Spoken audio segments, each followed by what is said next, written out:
Hola, muy buenas tardes a todos y todas. Espero que se encuentren muy bien. Hoy la clase la vamos a trabajar sobre lo que es el periodo de 1914 a 1940. Este periodo que vamos a hablar, nosotros lo vamos a lograr localizar con relación a los temas que estuvimos hablando en la última videoclase, que era sobre aquel periodo del Estado Liberal Costarricense. Propiamente, lo que transcurre entre 1914 y 1940 es un periodo del Estado liberal costarricense, el cual se conoce como la decadencia del Estado liberal costarricense. Principalmente porque aquí nosotros vamos a ver que todas esas políticas que se empezaron a implementar en los 1880, 1890 y durante este inicio del siglo XX, comenzaron a cambiar en su impacto en la sociedad costarricense. Y se ve como este tipo de industria, por ejemplo, la cafetalera o las diferentes actividades económicas comienzan a tener impacto con ciertas características muy particulares dirigidas a la sociedad. Y para esto nosotros vamos a enfocarnos en este tema principalmente en tres aspectos. Primer aspecto, lo que son las luchas sociales de los trabajadores y las clases sociales costarricenses de la época.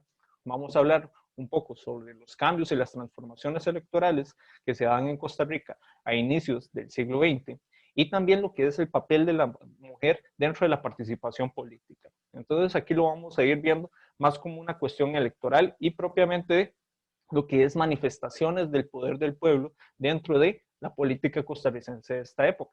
Entonces, para iniciar esto tenemos que localizarnos un poco en lo que es las temáticas ideológicas.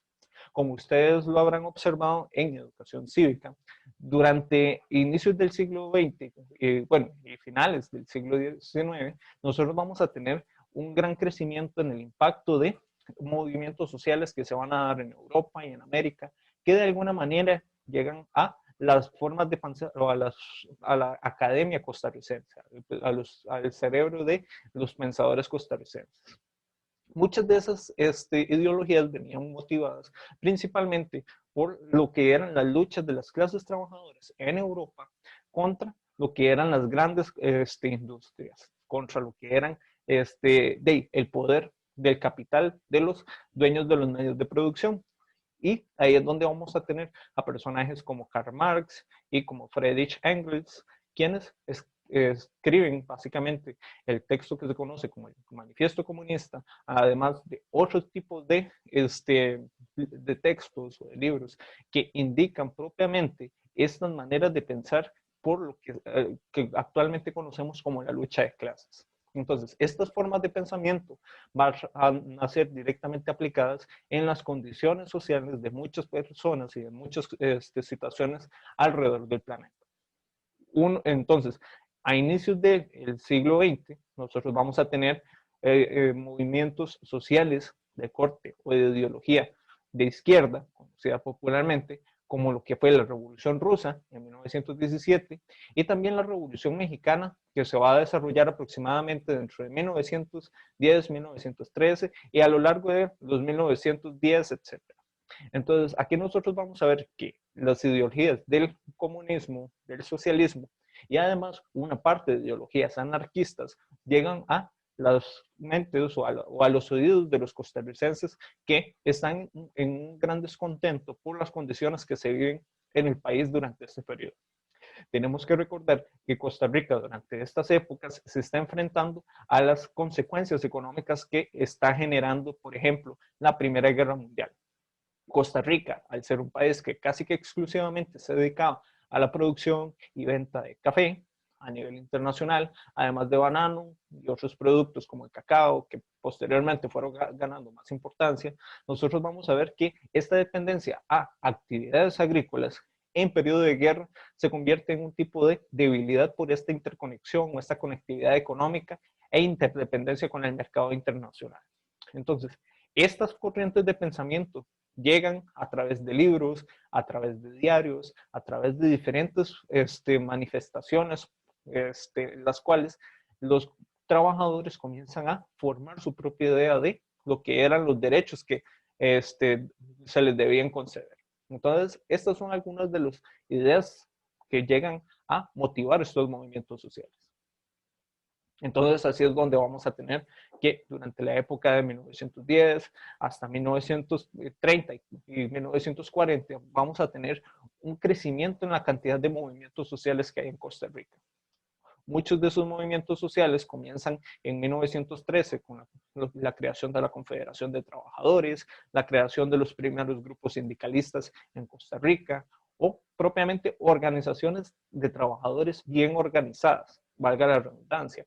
¿Para qué? Para que estas organizaciones empiecen a tener peso en la toma de decisiones y por la lucha de las condiciones de sus trabajadores. Entonces tenemos las huelgas de los años de los años 10, de los años 20, que tenemos, por ejemplo, de ebanistas y carpinteros, albañiles, tenemos los trabajadores de tranvía y de otras actividades o de otros servicios públicos en Costa Rica.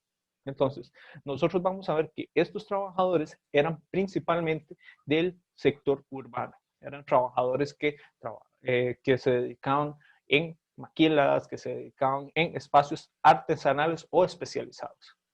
Mientras que más adelante, posteriormente, vamos a ver cómo estos movimientos comienzan a replicarse o empiezan a darse también en lo que es las regiones rurales, lo que sería, por ejemplo, la región sur de Costa Rica, Limón, Guanacaste, comenzamos a tener esa efervescencia o ese crecimiento en los movimientos sociales. Y esto se dan principalmente porque los trabajadores estaban empezando a resentir o a considerar más su posición y la importancia de su puesto.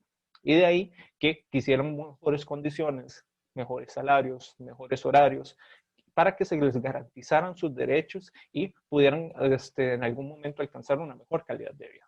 Que eso es algo de lo que había faltado propiamente en el Estado liberal, que este Estado liberal básicamente lo que se había formado era con enriquecer la economía costarricense, pero había dejado de cierta manera de lado lo que eran las clases medias y bajas, que son las que comienzan a ser más afectadas por los cambios que se están dando en la política internacional. Por eso, aquí es donde nosotros vamos a tener que observar o analizar, por ejemplo, lo que es la creación de ciertas organizaciones laborales. Una de estas va a ser la Confederación Nacional de Trabajadores, que va a estar respaldada o va a estar apoyada por algunos pensadores nacionales. Por aquí tenemos a Omar Atengo, tenemos a escritores costarricenses de mucho renombre como Joaquín García Monge, María Isabel Carvajal, más conocida como Carmen Líder, que comenzaron a tomar parte en estas luchas sociales. Comenzaron a ser personas que motivaban, inspiraban y daban este conocimiento a los trabajadores para que se empezaran a manifestar y a levantar sus voces contra las injusticias que estaban viviendo en muchos casos. Por estas injusticias que les comentaba, de malos salarios, malas condiciones laborales, no contar con seguros, disparidad en lo que eran salarios y descontroles en estas actividades económicas en general. Por acá nosotros vamos a ver que esta confederación se crea en 1913. Casi que al mismo tiempo cuando tenemos estos movimientos que habíamos hablado, que acabamos de mencionar en México de la Revolución Mexicana. Si nosotros generamos una conexión entre estos, nosotros vamos a ver que estos básicamente están demandando las clases bajas y medias mejores condiciones para sus familias y para ellos mismos.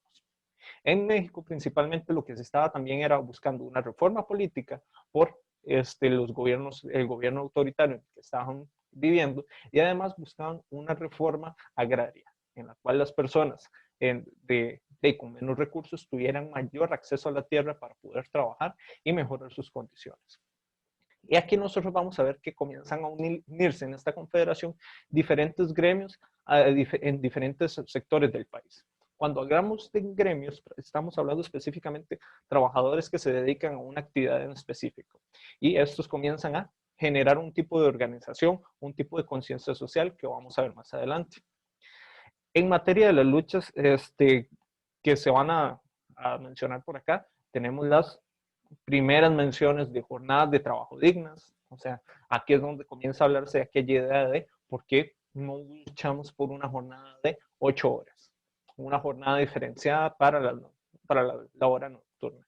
Entonces aquí nosotros vamos a ver que estos son ideas que comienzan a plantearse.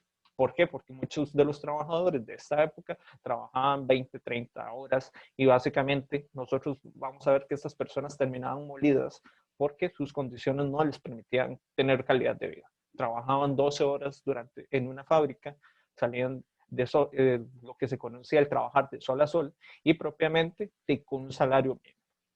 Aquí también se busca lo que es aprobar una legislación laboral, que esta legislación laboral va a aparecer en los años 30, que vamos a ver más adelante, y se va a consolidar en 1943 cuando se crea el Código de Trabajo. Y además comienza a hablar sobre la formación y el fomento por lo que es la educación de los trabajadores.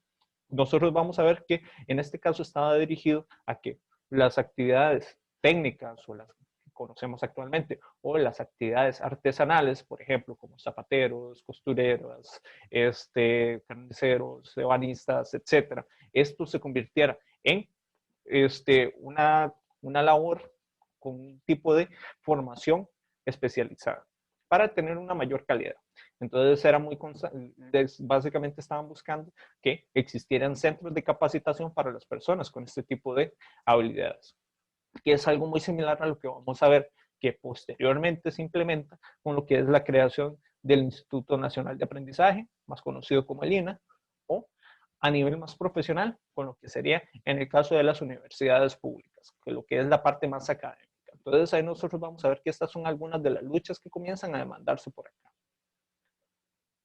Tenemos por otro lado el Partido Reformista. El Partido Reformista va a nacer va a tener sus orígenes dentro de esta Confederación General de Trabajadores, pero este va a aparecer 10 años después. Nosotros tenemos que recordar que durante la época de 1917 a 1919 vamos a estar bajo la dictadura de los hermanos Tinoco. Estas dictaduras también van a traer ciertas consecuencias dentro de lo que es las luchas políticas y las demandas de la ciudadanía por el respeto a sus derechos. Y propiamente el Partido Reformista va a ser uno de estos partidos que va a traer estas transformaciones al Estado liberal que estaba existiendo durante la época. Y fue promovida principalmente por Jorge Bolio, del Partido Reformista, que este personaje ya hablamos anteriormente. Él era un sacerdote, militar, político, que básicamente ayudó a los trabajadores y a las clases medias durante los años 20 a luchar por sus derechos y sus condiciones laborales durante esta época. Entonces nosotros vamos a ver que él fue el que comenzó a plantear las ideas en la Asamblea Legislativa como ideas de crear un seguro para los trabajadores. De ahí es donde posteriormente nace el INSS.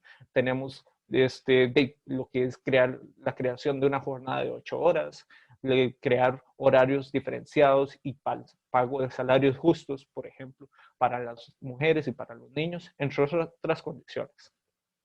Y todo esto nace principalmente porque Jorge Bolio, cuando se fue a formar en su sacerdocio, viajó a Europa, principalmente a Bélgica, y de ahí él trajo muchos de esos conocimientos o de esas nuevas corrientes de pensamiento que se estaban dando en Europa, principalmente el social cristianismo, como parte de este papel más involucrado de la iglesia dentro de la política para tomar o para poder luchar por la justicia social en los diferentes sectores sociales.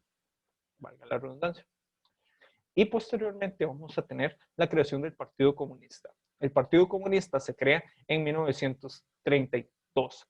Este va a aparecer por ahí, en estas épocas comienza a gestarse con su origen en lo que era estos movimientos o ciertas facciones dentro del Partido Reformista.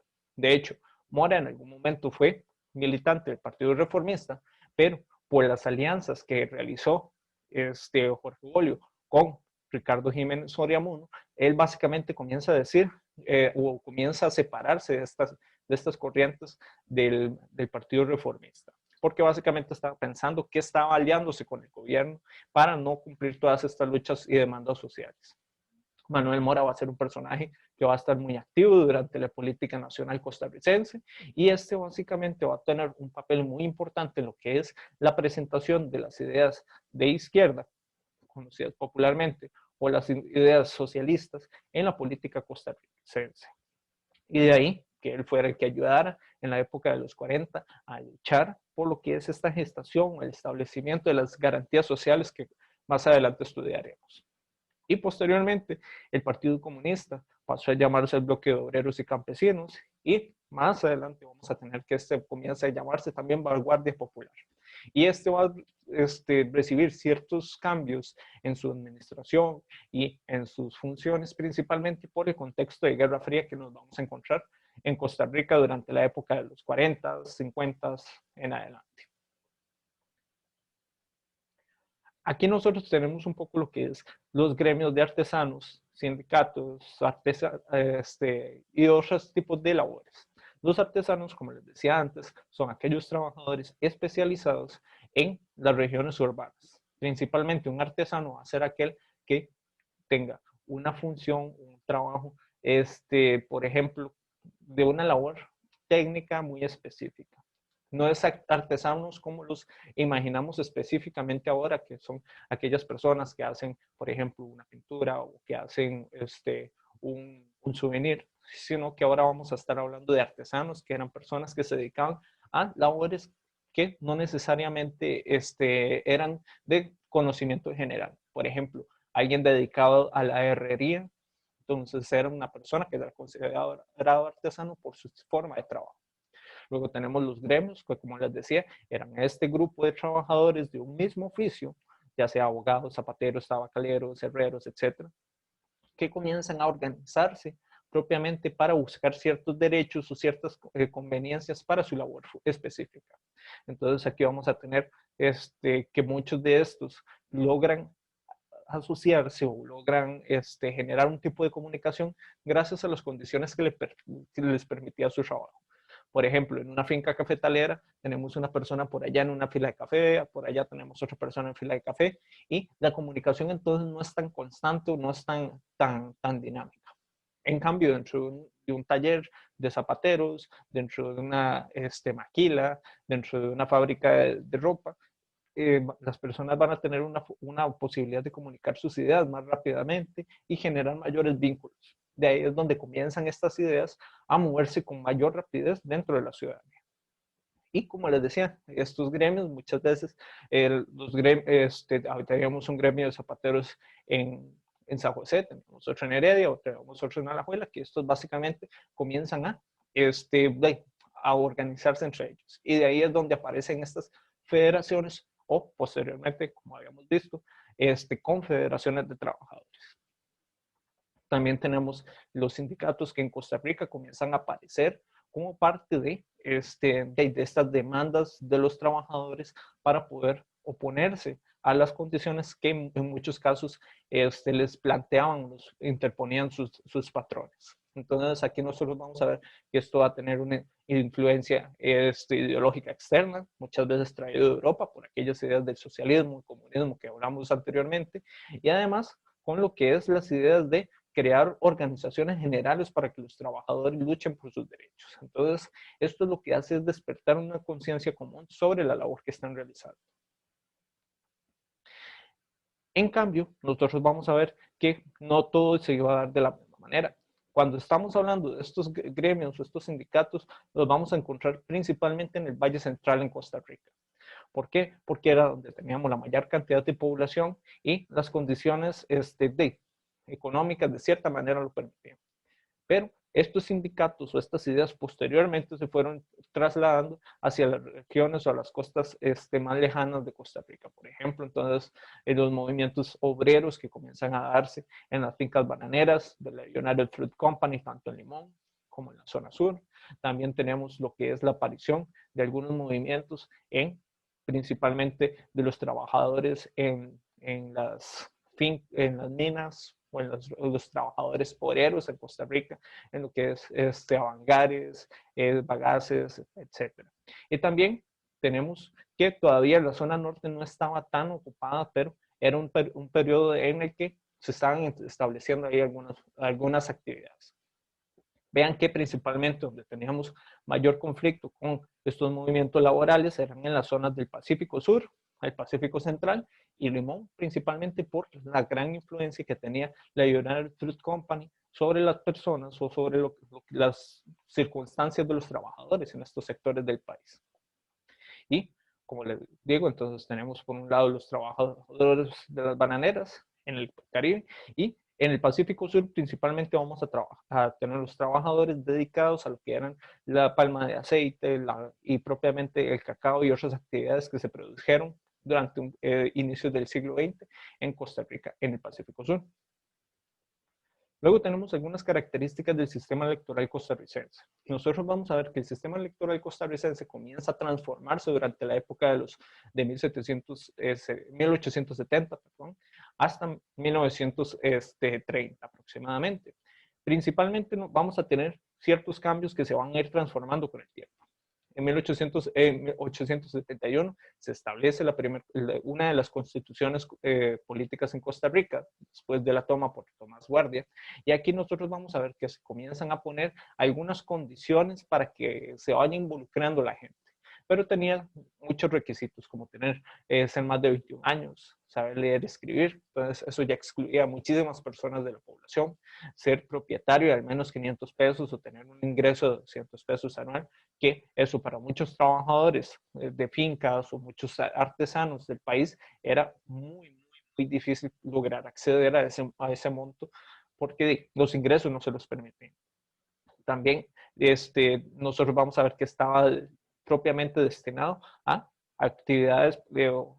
algunas actividades las cuales eran más beneficiadas. Entonces, aquí nosotros vamos a ver que comienza a involucrarse ciertas clases medias, entre comillas, a algunas de estas actividades políticas. En 1886 tenemos elecciones en Costa Rica y van a ser de las primeras elecciones en las cuales en Costa Rica hay partidos políticos, porque las elecciones que se hicieron anteriormente, principalmente lo que teníamos eran grupos, lo que se conoce como facciones o agrupaciones por aparte, que luchaban por el poder. Cambia un partido político va a tener ya un estatuto, va a tener una ideología, va a tener una organización totalmente diferente. Ya después, para lo que es la década de inicios del siglo XX, nosotros vamos a tener varios cambios que se van a plantear en el sistema electoral costarricense. Uno de estos va a ser en 1913 con el gobierno de Ricardo Jiménez Oriamuno, en el cual se trata de cambiar algunas de las condiciones para abrir las posibilidades al voto público. Posteriormente, en 1927 y en 1925, vamos a tener que se quitan muchos de aquellos requisitos como los requisitos económicos, se disminuyen los requisitos de edad para ejercer el voto y además se eliminan aquellos requisitos de tener cierta cantidad de dinero para poder ejercerlo. Pero esto no se logra agregar totalmente. Y también se me había olvidado que dentro de estos cambios que se van a hacer en estas tres ocasiones, se declara el voto directo y se declara también el voto secreto.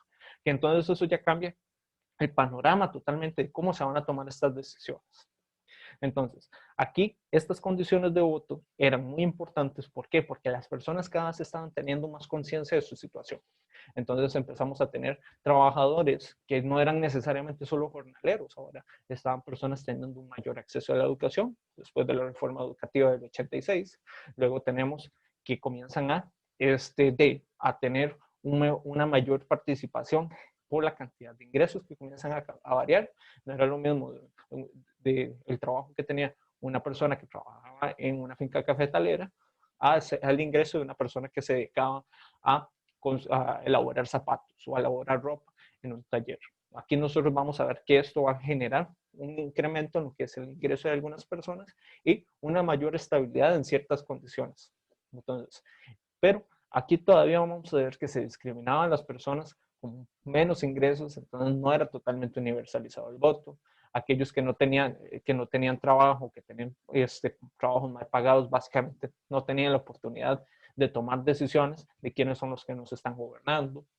Aquellas personas que no tenían educación todavía estaban quedando excluidas en algunos casos de estas transformaciones.